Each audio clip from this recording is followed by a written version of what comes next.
Rockwell Rock Daniels had everything most men only dreamed of: money that moved markets, power that shaped cities, and a wife who had stood beside him for 12 long years. To the world, he was the perfect millionaire businessman with the perfect life. But behind the polished smile and the tailored suits lived a man who felt more alone than ever.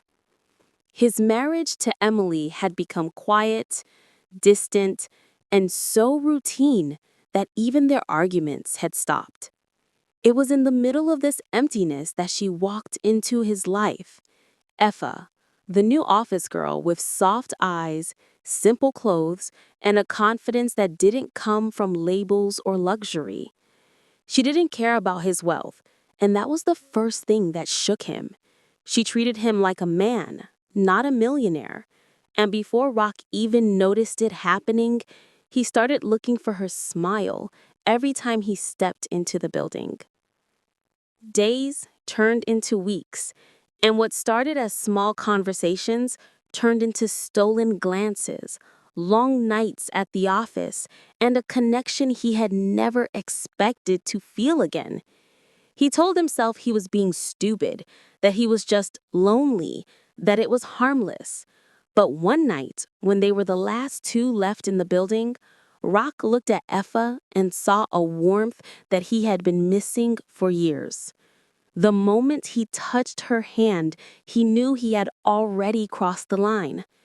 What followed was a secret that burned hotter than any flame: late night meetings disguised as work, business trips that weren't really business, and a love he tried to hide behind every closed door in his office tower. Effa tried to pull away many times, telling him he had a wife, a home, a life that didn't include her. But Rock kept coming back, telling her he couldn't walk away from what he felt. He didn't realize how deeply he had fallen until the night Emily confronted him. She had seen the late hours, the changed behavior, the way he smiled at his phone, and the distance he didn't even try to hide anymore. When she found the forgotten earring in his car, Effa's, her world shattered. She stood in their living room holding the small gold earring, shaking, asking him one question: "How long have you been lying to me?" Rock's heart split in two. He wanted to deny it, to protect Emily from the truth, but the lie was too big to hide now. The silence that followed his confession felt heavier than any business failure he ever faced. Emily cried, but not loudly, not dramatically. She just broke quietly, and Rock realized that the woman he once promised forever to was now a stranger. News of the affair spread through the company like wildfire. Partners questioned his judgment. Employees stopped looking him in the eye. His board threatened to remove him.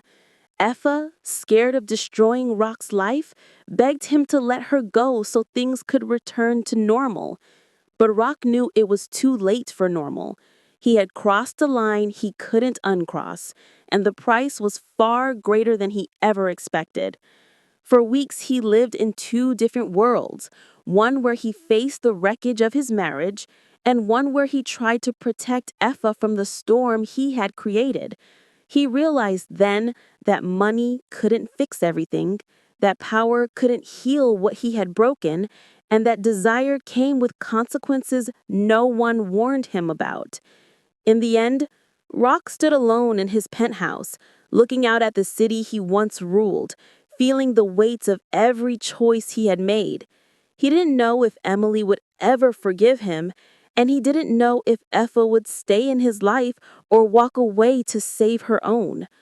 All he knew was that he had risked everything: his reputation, his marriage, his perfect life, for the woman in his office.